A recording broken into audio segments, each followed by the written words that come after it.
Hello, my name is Paul Joao. I am the founder of Faith the Series. One of the things I wanted to talk about this week is policy. What does policy looks like?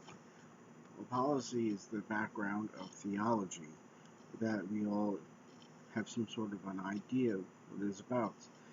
My version of theology is basically the Christian counseling and occultism by Craig Koch. You can find Craig Koch as a doctor of theology that is based on Christian spiritual warfare at its highest. One of the things I love about his books is the fact that he can speak to you at a level that you can understand, unlike other people who writes all sorts of things and that aspects. The other thing that I like when it comes to theology is the mechanics of demonology by J.P. Haggard. Now, the thing that I like about with this book is it can speak to you at a level that you can understand, but at the same time, there are thousands of books that is out there on theology. My view is looking at it from a biblical point of view, which is the Bible in itself and what it says.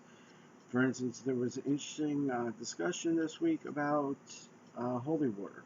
It's not in the Bible, but people use it. What is it reference to?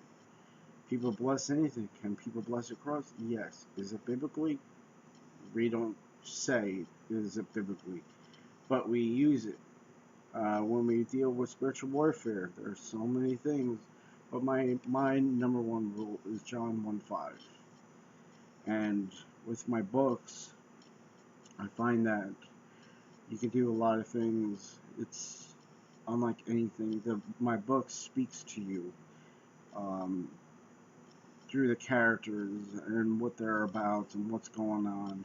While you're reading the stories, it takes a break and the character speaks to you and will ask you questions about things in the future parts of reading, but you don't say nothing to the character. I have interactions like that in the books. The other thing that I like is I used Piercing the Darkness by Frank Pirelli. His book kind of gave me the genre of what to talk about in spiritual warfare. You know, we can create a story that is a story and create a theology around it and give it a coolness that a lot of people like Harry Potter, for instance. People look at that and they say it's all sorcery, but yet why is it tracking? Because it has magic, it has coolness, it has things that people can relate to. So why not take it back to the Christian theology? What does Christian theology say? Well, we don't have powers. Well, why don't we have powers? And yet there's so much more to the story.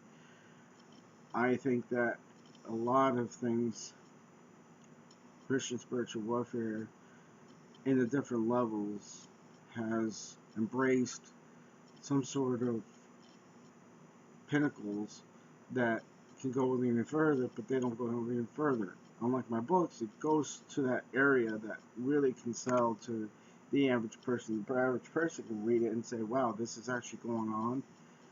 You know, the other level of my books is it goes into the evil, and with its evil, it has the demons and this and that talking.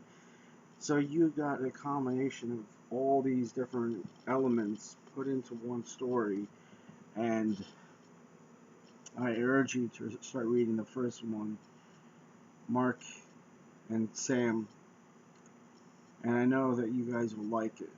I know you guys would love to get further into it, and I hope that one day I can finish these other two books with God's help. Um, I think a lot of things with my books, where it's going, where it has, especially in the fifth book, where you got a Christ and a anti-Satan in the same high school. You can't picture that, but if it did, what would it be like? That's what the fifth book is about. I don't want to give too much away, but it's interesting how these stories kind of intertwine itself. I think that's it for this week, and have a great week. Bye.